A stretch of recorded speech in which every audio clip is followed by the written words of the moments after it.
Well, good morning. Good morning. Happy fall. First Sunday, I should say, of autumn. Even though it was 90 some odd degrees yesterday. Wow, it was warm yesterday. I told him somebody needs to let Mother Nature. Yeah. But it's good to have everyone here this morning. We're in 1 Thessalonians today. 1 Thessalonians.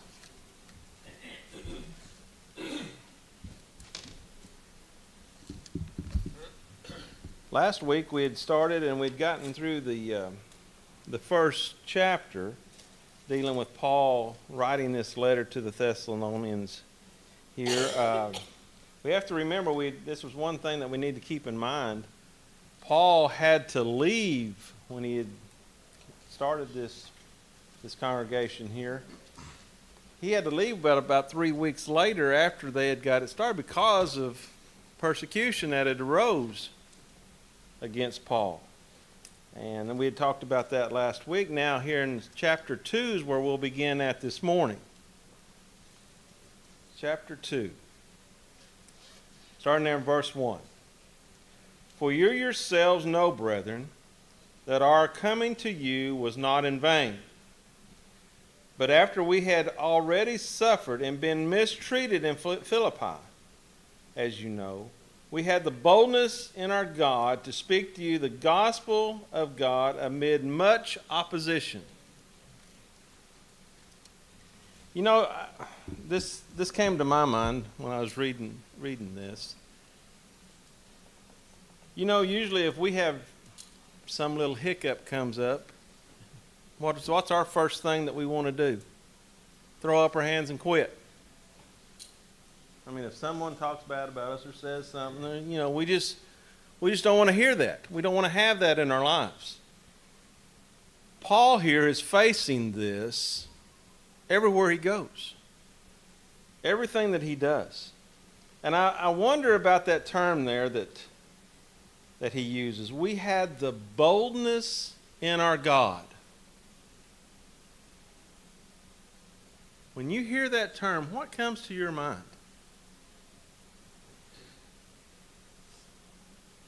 The trust is going to do what he says.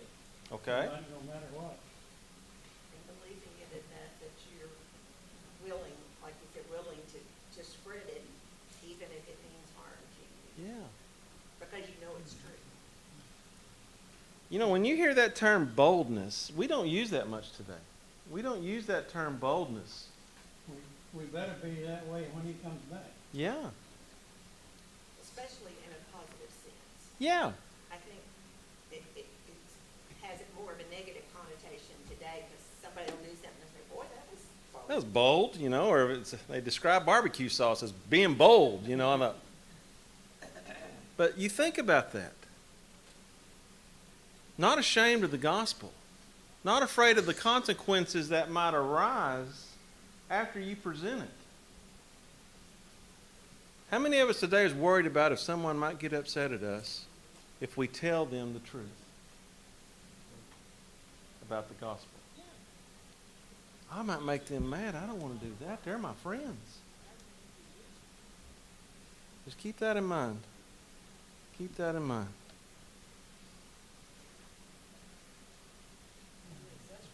Well, at that point, yeah. Are you ashamed of the gospel at that point? Are you ashamed of the gospel if you're afraid to tell someone? How much do you care about people? Let's just ask that. Yeah, that boldness comes into play here. Yeah, that conviction that you have. Do you really believe in that? Are you really taking it to heart? Is it part of your life? Is it your life? I saw it on Facebook the other day. Of course, there's so much negative, but this one said, if someone is willing to tell you the truth or the gospel, they must really love you. You know, but people just don't. You don't look at that. Hey, Phil, I've had people that make fun of you because of it. Oh, yeah. But Yeah. that's not supposed to stop you. Oh, well, no, I think we're afraid of that to some extent. We're afraid of what people might think. I think about that, and you come to the conclusion of, what about when the day of judgment comes? And your friend turns to you and say, why didn't you tell me? Why didn't you tell me this was going to happen? You know, at one point, Paul asked the question, do I become your enemy because I tell you the truth? Boy, that's the fact. So evidently he got that too. Yeah. Say Jesus, when it tells us we're ashamed of him, we're ashamed of us. That's it. From God. That's it. And I don't know that we're ashamed of the gospel, but we're sure worried about what somebody else might think. I think that's the biggest thing. I think so. Discussions of if you do, if you have a negative, you could have a positive. But once we feel like the negative is probably what we're gonna get, you know. That's the whole thing. And I think a lot of people, you might tell someone the gospel and they'll say, well, who do you think you are? Or why do you think you're better? Well, we believe we're all going in the same direction.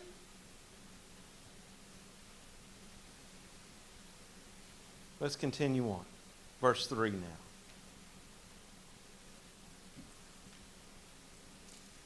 For exhortation does not come from error or impurity or by way of deceit.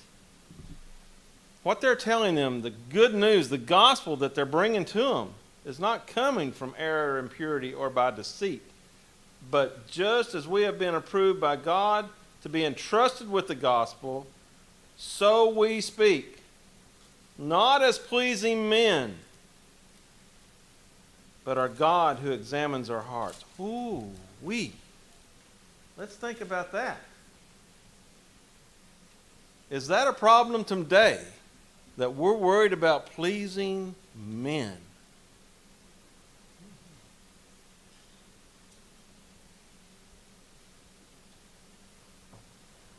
Worrying about what somebody might think.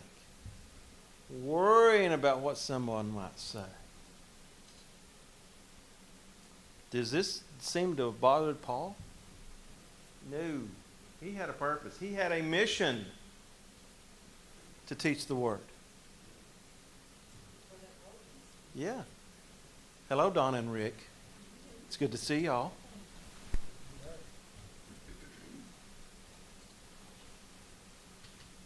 But I think not as pleasing men. There are some people in this world, I want to try to say this tactfully. This is all they are. Is pleasing men. That's all they think about. When you hear somebody that's maybe I don't need to say that. But when you hear that, what comes to your mind? Let me ask that question. Let you ask the question. Answer the question. Pleasing men. What comes to your mind? We better be pleasing God instead of men, because judgment day, he's the one that's going to say. People's more worried about what someone thinks instead of what God thinks. Okay? I think that person is unstable because they tend to become whatever group of people they're with. So they shift like that reed in the That's wind. right. That's a good way of put shifting sands. I think that's because I know people that have changed from one place they go to another, and it's completely different in their beliefs because of who goes there. Is that where the in crowd's at now? Is that where the people that of higher status goes? You think about that. There are just some people that have no conviction. All they care about is calm waters. They're not going to make a stand because they don't want to upset nobody. You know what I mean? So pleasing men has a big condensation. But you think about, but God who examines our hearts. You can say whatever you want to. You can think whatever you want to. What's truly inside of you? What's in your heart? God knows. God knows.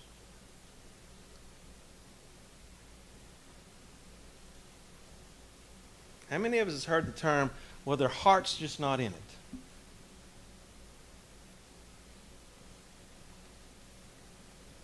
God knows that. God knows that. But the term just above that we need to remember when we're dealing with this, when the gospel, God has entrusted us with the gospel. Have you ever thought of it in that way? That God has entrusted you with the gospel? We're supposed to be witnesses. When you hear that term entrusted, what? Because that is one thing today that is very hard to come by. Is trust. He's handing you the keys to it. He's entrusting you. That's it. Think about that. With that trust, what is expected? There you go. Don't just stick it in your pocket and go on. Spread it. Or the talents. Yes. See exactly what it is. Yes. Verse 5 now. For we never came with flattering speech, as you know, nor with pretext for greed, God is witness. Nor did we seek glory from men, either from you or from others. Even though as apostles of Christ, we might have asserted our authority. Now look what Paul's saying here. We had the right, we could have done that. Used our apostle card. But we didn't. Look what he's saying there. We never came with flattering speech. Ooh, what's that? Flattering speech. Sometimes we like to beat around the bush on a subject because we want to kind of pat people on the back and we want to make them feel good about themselves rather than tell them what they would hear. Okay? Now think about that. Have you ever run across folks that fall into that category? Listen to preachers on the regular. There's some of those. There's some of those. But I'm just talking about people. There's just some people that just, it's almost ooey. You know, they just, uncomfortable, that flattering speech. Yeah. Yes. As you know, nor the pretext for greed. We wasn't doing it for money. We're going to get into that a little more in just a little bit about the reason why. I'm sure, you got to remember, there was people that was persecuting Paul. They were telling these new Christians, he's out for the money, he's out for whatever he can get. Is that a problem today? Is there people today that are out for greed? For whatever they can get, financial, however you want to look at it, status, whatever. They're out for themselves. Yes, there are. And there were people back then just the same. Just the same. God is witness, nor did we seek the glory from men, either from you or from others. There are people today that's all they care about. Glory from men. I've often think back when you get your reward that way, praise from men, that's all you're going to get, isn't it? That's all you're going to get out of it. God's kind of let it go at that point. Anyway, he said, although we was apostles, that we might have asserted our authority, we could have said, hey, I'm an apostle of Christ. This is the way it is. He didn't say that. Look at verse 7 now. But we proved to be gentle among you, as a nursing mother tenderly cares for her own children. Now you stop and think about that. We can all relate to that. As many young ones as we got here in the congregation, we can relate to that. So we proved to be gentle among you, Paul didn't come in there and start banging heads. Listen to me. He didn't do that. He came in there gentle. And then he used the analogy as nursing mother. We understand that. How gentle you are with a new baby. How easy you are with it. So what does that make you think that how Paul treated these Thessalonians? How do you think he treated them? With love. Yes, there it is. That's what I wanted to see here. With love. How many of us today use love when we talk to people?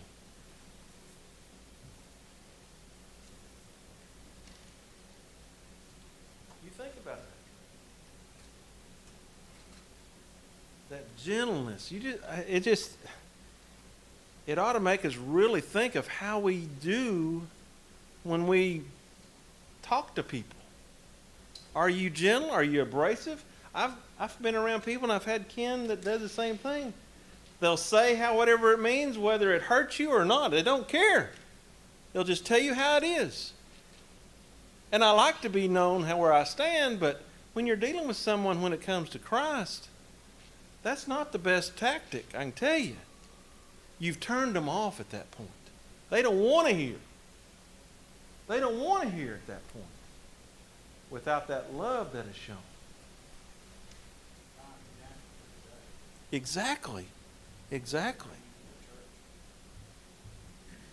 Having so fond of an affection for you, we were well pleased to impart to you not only the gospel of God, but also our own lives, because you had become very dear to us.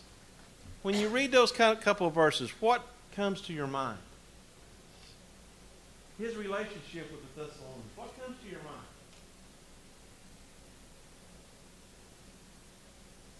These are people he truly cares about. Not only just with the word, he truly cares about them personally. Personally.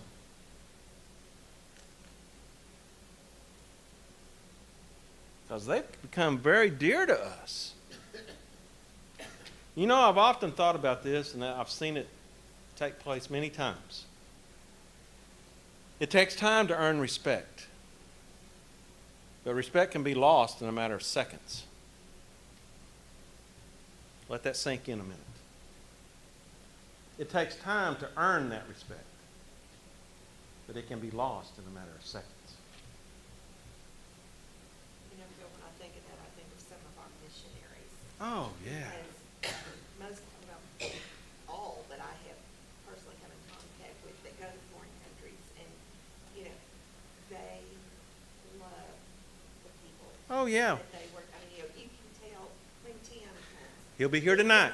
Keep that in mind. It doesn't take 5 minutes for you to tell. He loves truly has a those passion people for with it, don't he? everything in him. Yeah. And a few weeks ago, I met a missionary couple at Broken Arrow that from some of the, well, anyway, I don't even remember where they were from. But just in that small greeting, Yeah. I could tell how much they love it here, but they're ready to go back. Back home and go again. Yeah.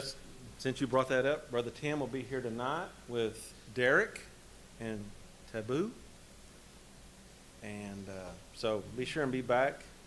Tim said he's just going to have a short presentation and he's going to let Derek give the Devo. So keep that in mind. Verse 9 now. For you recall, brethren, our labor and hardship, how working night and day, so that not to be a burden to any of you, we proclaim to you the gospel of God. Now you think about that verse. What did Paul do here? More than just preaching the gospel. What did he do? He was a tent builder, but it says he worked day and night. He taught people when he wasn't working. He did not take anything from them, that I would not be a burden to you. He's trying to tell them, I didn't do anything for money. Even though some people probably said that was trying to discredit him. Well, and he probably had to be a little more careful because of his reputation. before. Previously, yeah. It could been. Our labor and hardship. Have you ever thought about some of the things that the missionaries go through, some of the preachers go through? It's not always easy. It's not always easy. And we can even bring it down to just brothers and sisters in Christ. If you're a Christian in some countries, you're dealing with this hardship. Guarantee it. You're dealing with it.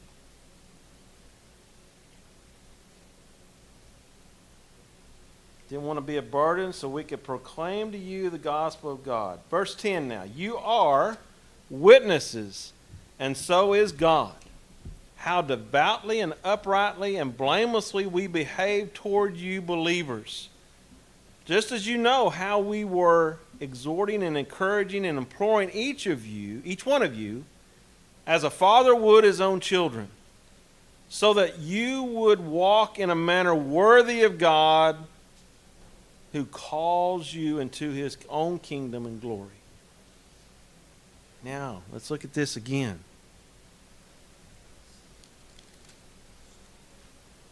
You are witnesses. I'm telling you stuff you already know. You know what I'm saying here. How devoutly and uprightly and blamelessly we behave towards you. Can people say that today? Can people say that today? How devoutly, uprightly, and blamelessly we behave towards you believers. And I think this right here is one of those things that we as Christians need to think about. Because it says, just as you know how we were exhorting, encouraging, and imploring each one of you, as a father would his own children. All right. What does that mean? What does that mean? What all this is spontaneous, or there had to be some. Had to be a little discipline correction going on in here too, didn't it?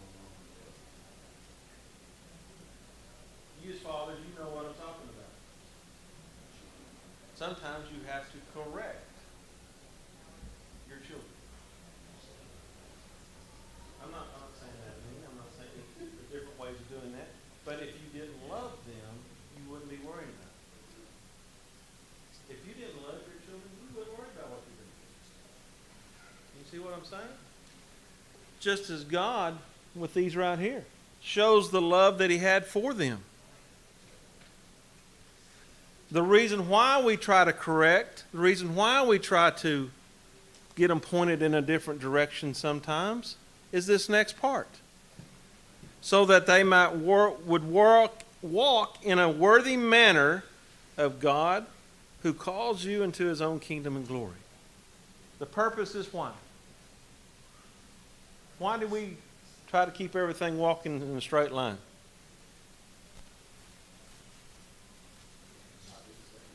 That's the kicker, guys. That is it.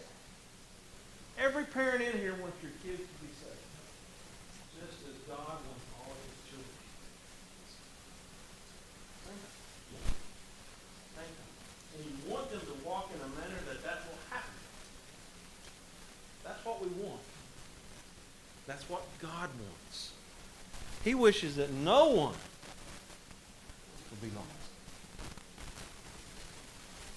But he also knows it's up to the people to make that decision. Make that decision. Well, we're going to stop right there. I think I'm about out of time, and we'll take up there next week. Thank you for your comments this morning.